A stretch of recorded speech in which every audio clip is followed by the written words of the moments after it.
En primer lugar, buenas tardes a todos, todas y todes. No sé si agradecer, porque para mí colocarme en una posición como esta me hace un poco sentirme incómoda, ya que me parece un poco incoherente tener que estar en un lugar más elevado en vez de estar en una asamblea donde podemos dialogar. Entiendo todos los motivos y todos los argumentos de por qué estamos aquí, pero creo que en la academia ya es hora que dejemos de seguir la tradición. A pesar de todo eso, me sentía mal decir yo no lo voy a hacer como si yo fuese un ser único. Y si todo el mundo tenía 30 minutos y un modo de presentación, qué menos que aceptar las reglas para venir, ¿no? Aún así, no quería quedarme callada.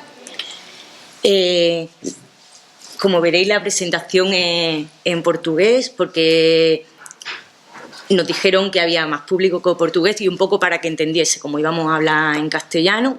Ahora el problema es que yo no comprendo bien lo que he puesto, menos mal que sé lo que es. Esta frase de Bell Hooks un poco reproduce esto que yo acabo de decir antes, ¿no? No me siento cómoda en espacios donde tengo que hablar para la gente en vez de hablar con la gente. Por eso prefiero imaginarme que estamos en un conversar. Voy a utilizar poco tiempo. Vamos a esperar a que entre la gente porque es un poco una pena.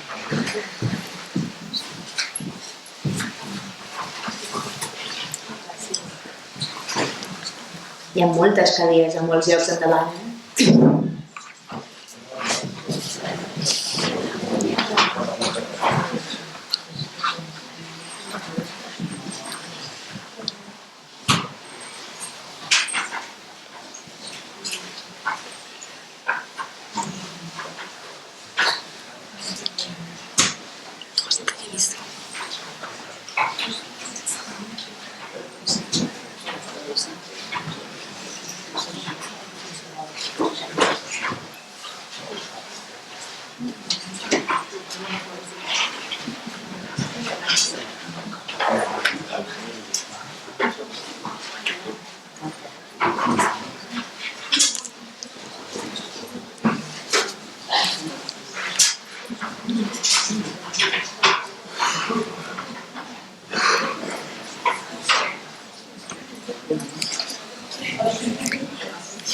Perquè venen de les altres classes. Claro.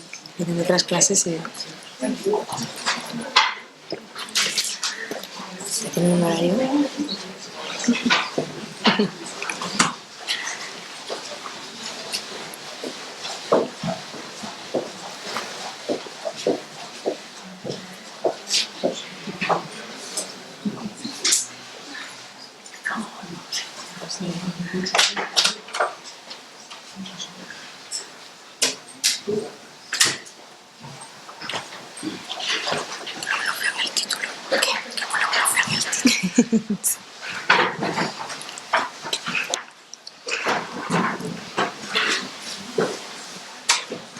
Bueno, también tienes público, ¿eh? A mí no me gusta.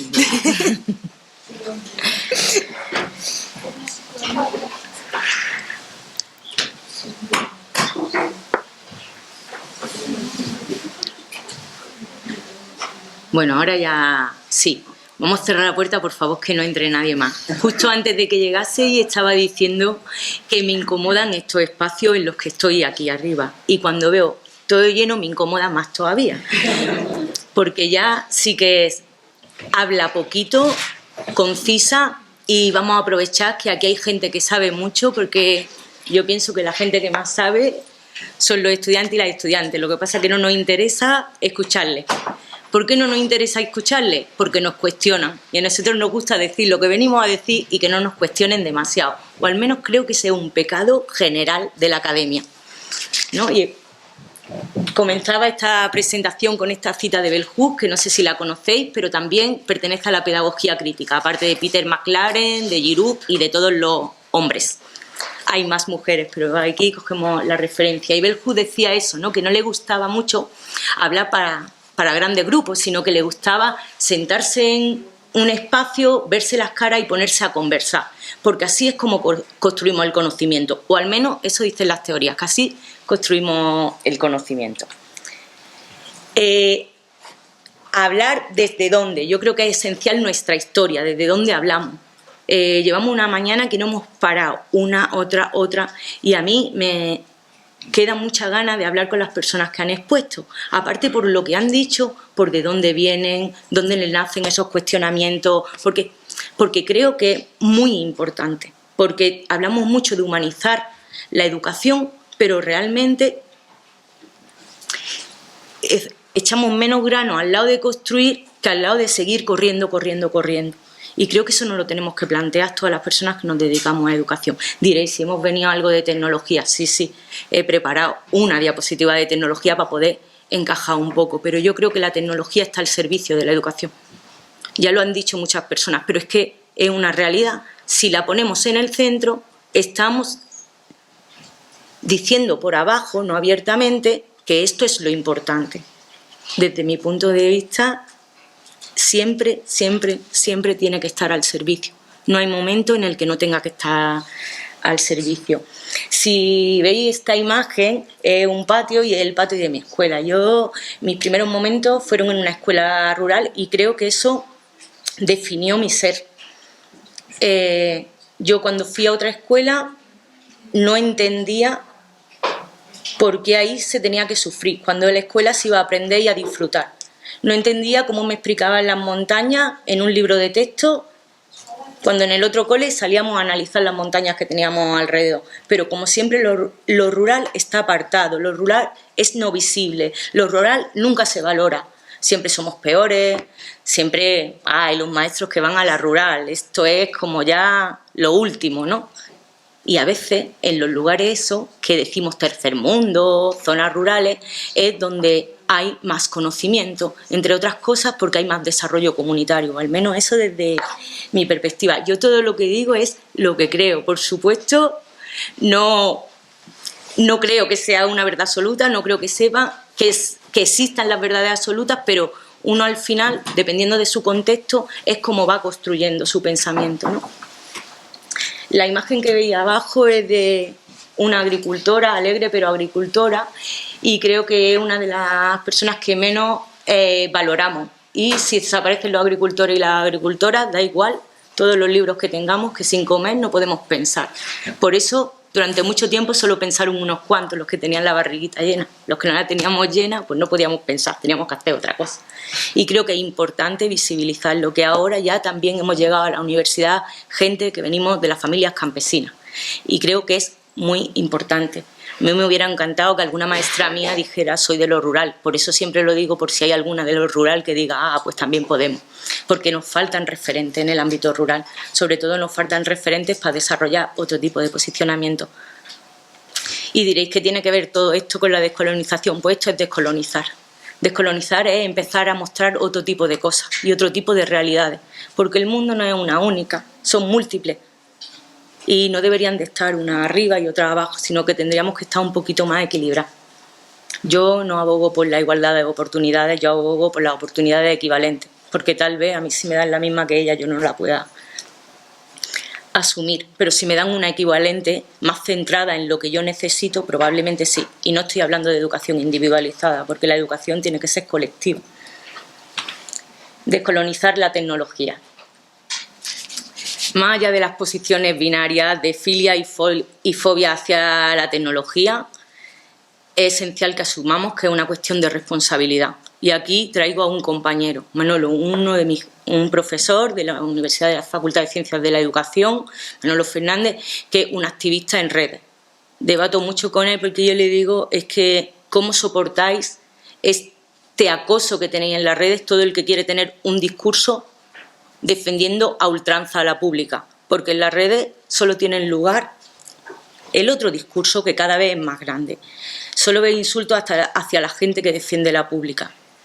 Hacia los otro tipo de personas no se ven tanto. Y él me respondía, lo sostenemos de manera colectiva. ¿Cómo si no lo sostenemos de manera colectiva? Otro concepto que siempre hablamos, que siempre decimos, es la brecha digital. Y yo cuando hablan de brecha digital a los especialistas siempre le pregunto ¿a qué te refieres? ¿Al acceso? ¿A que las mujeres no podemos? ¿A que los campesinos no pueden? Hasta en el último hueco del planeta hay conexión a la red. Hasta en el último. Estuve todo un verano en la Sierra Norte de Oaxaca, que podemos aprender mucho de desarrollo comunitario allí, más que en otros lugares, mucho mejor visto, y allí había web, allí estaba la red. ¿Y para qué es la red? ¿Es para que puedan mostrar sus saberes y abrir un poco? ¿O para colonizarles también? No sé, lo pensamos, ¿no?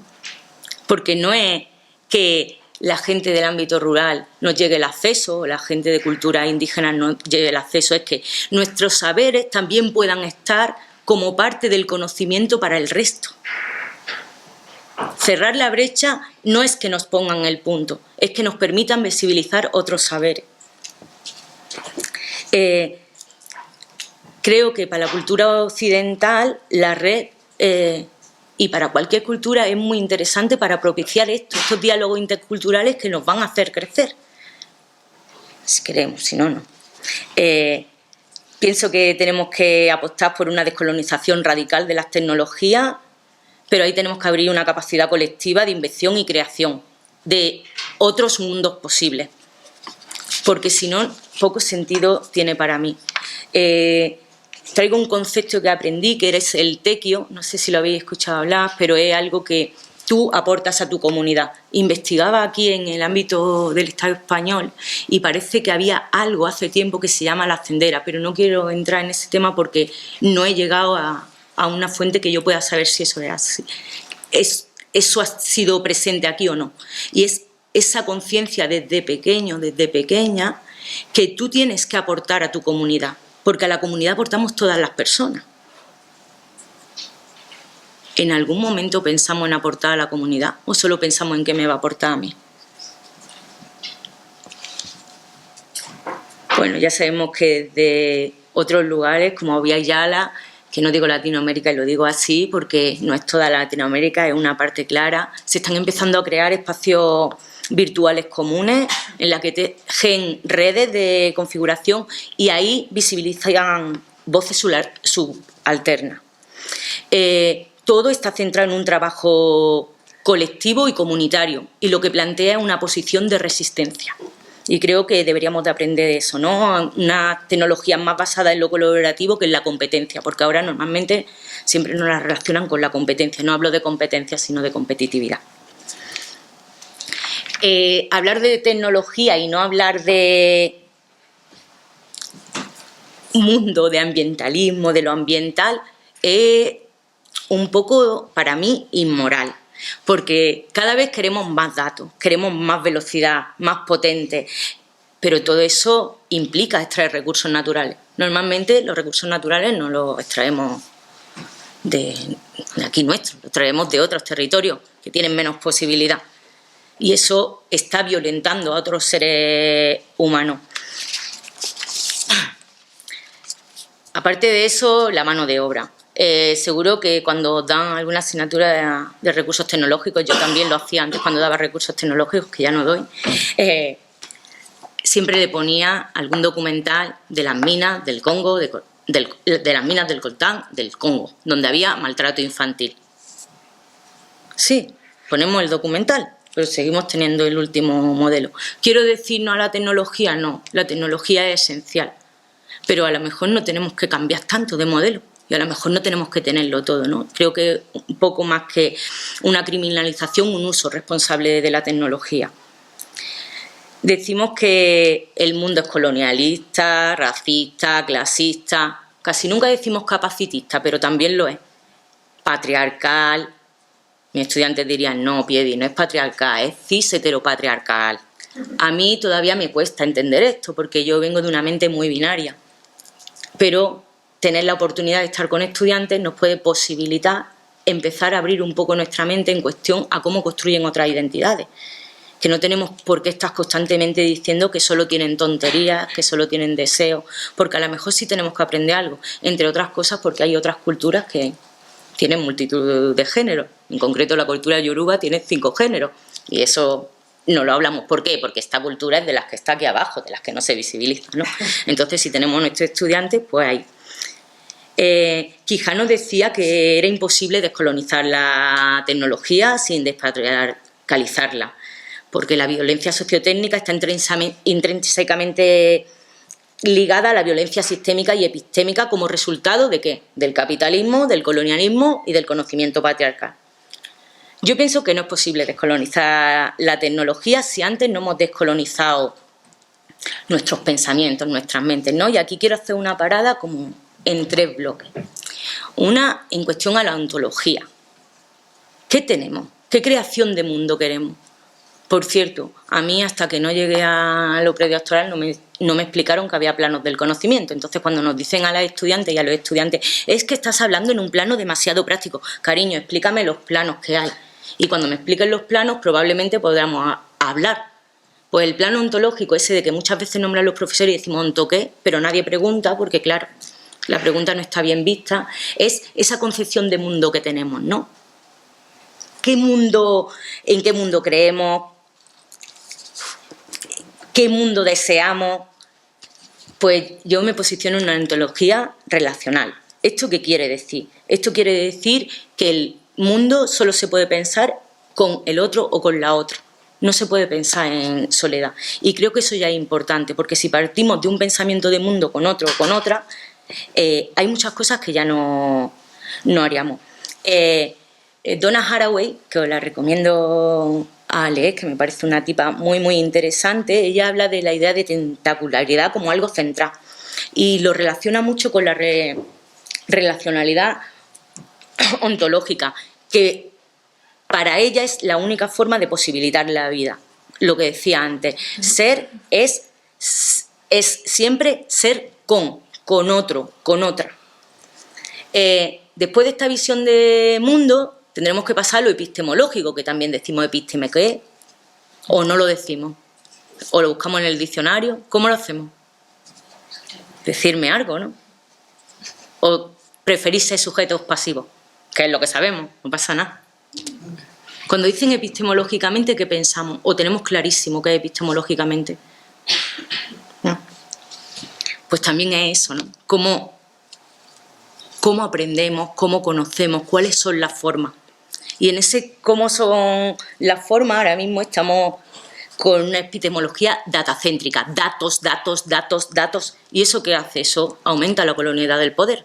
Más datos, más poder. Siempre son los mismos datos, refuerzan una idea, seguimos ahí. Esto también hay que revertirlo. Hay que revertirlo a una epistemología diferente, una epistemología a otra. Yo diría una epistemología feminista, porque creo que hemos dicho muchas cosas las feministas, aunque aquí en la ponencia anterior se nombró así un poquito, yo ahora voy a nombrarlo un poquito, pero ninguna dijimos, oye, hay que ponerlo. Fijaros, yo lo pensaba esto después, no lo pensaba antes, ni siquiera lo dije. ¿Por qué ni siquiera lo dije? Yo ahora ando pensando eso, ¿no? Pues esa epistemología feminista están en otro lugar y hablan desde otro lugar. Y los cuidados están en el centro. No están, cuídate, pero mañana entrégame el artículo, el capítulo no me lo ha enviado todavía, que ha hecho lo del proyecto, porque estamos sometidísimos y sometidísimas en este lugar que supuestamente era la cuna del saber, o al menos los pobres eso nos creemos, que esto era la cuna del saber, cuando ya luego llega y dice, bueno, del saber, ¿de qué saber? ¿No? Y uno empieza a aprender. Eso no quiere decir que yo no valore la educación, porque a mí me ha salvado la vida.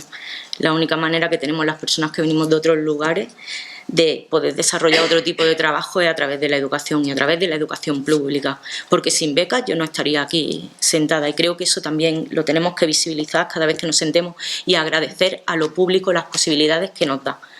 Hay gente que no le hace falta a lo público, pero son muy pocos. De hecho, hay gente que sí necesitamos lo público, pero ni siquiera sabemos que lo necesitamos, ni siquiera lo valoramos. No es que la privada es mejor, es que el otro, todo es mejor, pero no nos paramos realmente a pensar cuál es nuestra necesidad. Y esta injusticia testimonial y epistémica lo quiero relacionar, esta epistemología la quiero relacionar con la injusticia epistémica. ¿Esto qué quiere decir? Esto quiere decir que hay personas que a su conocimiento, por ser quien son, se le da valor, y hay otros que no.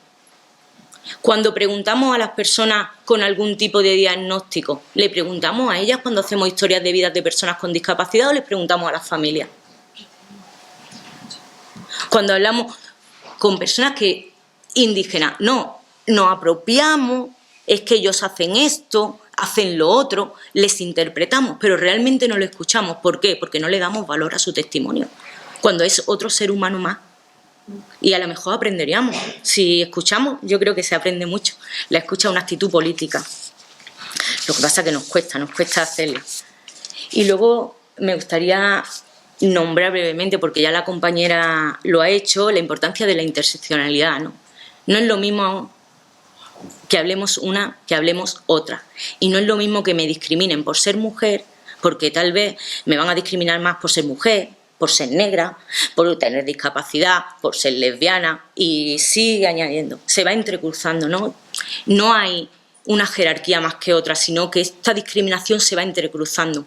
Hay una tipa que se llama Fátima Hassan, que lo explica como una cuerda. Si nos imaginamos una cuerda así de las que van enredadas, esta discriminación se va enredando. Entonces ya no sabes si es por ser negra, por ser mujer, no sabes por qué, ¿no? Pero esto se va enredando ahí y al final te van cayendo todas las discriminaciones. Creo que al desconocer las relaciones de interdependencia que tenemos con cualquier cosa que hagamos, ignoramos que nuestras acciones están repercutiendo en otro o en otra. Y eso en algún momento nos tenemos que parar a pensarlo, porque muchas veces dice, no, lo ha hecho de manera inconsciente. Sí, la mayoría de veces lo hacemos de manera inconsciente, pero si no nos paramos vamos a seguir perpetuando este mundo tan excluyente, tan capacitista, el mundo que tenemos, que todos nos quejamos, pero al final no nos unimos para hacer algo. Ahí ponía como otras 3 frasecitas, ¿no? Y decía, cuando hablas con otras personas que no son las que suelen tener la palabra, emergen otros relatos no hegemónicos, que a eso le llamamos saberes profanos. No, eso no. Eso mejor no se diga, ¿no? Porque aquí todo el profesorado, cuando salimos fuera, no entre nosotros decimos, ¡ay, qué ves, qué agotamiento! Pero cuando llegamos aquí todos nos sentamos bien, lo hacemos lo mejor posible, y luego salimos otra vez, ¡buah, qué cansancio! Pero no lo decimos, ¿no? Y entonces eso es como profano, pero eso es un conocimiento. Es un conocimiento muy claro que está diciendo la academia nos está masacrando y seguimos aguantando. Los que tenemos suerte, ¿cuántas personas se han ido a mitad del camino porque no han podido soportarlo más? Y el problema es suyo, no, el problema es del sistema que tenemos. Y como trabajamos de manera tan individualista, aunque nos quejemos de que nuestros alumnos lo hacen, el profesorado lo repetimos. Y ahora ya vamos a pasar, porque ya me estoy enrollando más de la cuenta, a la docencia y a la investigación. Y yo aquí traigo un par de citas de mis estudiantes, porque igual que citamos a Bell Hooks y citamos a grandes referentes, para mí mis referentes también son mis estudiantes. Durante los 3 años de carrera me han vendido que el sistema educativo que tenemos en nuestra sociedad no es el ideal, que no te incita a pensar y que su objetivo es fomentar el individualismo y crear personas sin capacidad de razonar críticamente. ¿Y tú en tus clases? Eso me entra gana de preguntarle al profesorado. Decía un estudiante, ¿no? ¿Cómo queremos que nuestros estudiantes sean seres críticos si no les permitimos ni hablar? ¿O si le permitimos? Y a mí me gustaría hablar de eso, ¿no? Me gustaría abrir un debate sobre cómo entendemos la docencia, qué hacemos en la docencia. Y ahora seguía iniciando otro estudiante y decía, el sistema educativo en el que nos hemos formado nos ha inculcado un papel pasivo en el aprendizaje, donde la cantidad es más importante que la calidad y solo debemos memorizar y seguir el mismo patrón que todos los demás. No estamos acostumbrados, por lo tanto, a responsabilizarnos de nuestro proceso educativo. Así es, ¿no? Pero yo sinceramente pienso que el cambio está en la aula y está en los equipos de investigación. No está ni en los papers ni en las acreditaciones, aunque los tengamos que hacer. Y creo que nos debemos de tomar en serio qué pasa en nuestras clases, qué pasa en nuestros proyectos de investigación. Porque si no, solo vamos a seguir perpetuándolo. Y no sé con quién hablaba en el descanso, y no tenemos un planeta B, no tenemos una opción B, aunque digan que lo van a solucionar. ¿Cuándo vamos a afrontar esta realidad que tenemos? Y cuándo la vamos a afrontar de manera cooperativa. Y a mí me gustaría terminar con esta pregunta, ¿no? ¿Qué compromiso asumimos como equipo de investigación? ¿Qué compromiso asumimos como estudiantes? ¿O vamos a seguir? Porque en la individualidad solo somos islas de locas. Si no somos colectivos, no podemos hacer nada. Porque lo único que hace cuando tú te crees que de manera individual puedes hacer algo es frustrarte. Tú lo tienes que hacer en colectivo. ¿Cuándo vamos a sacar ese desarrollo comunitario? ¿Qué crisis más tiene que venir para que lo hagamos? Yo invito solo a esa pregunta, ¿no? Que por lo menos nos retumbe en la cabeza. Muchas gracias.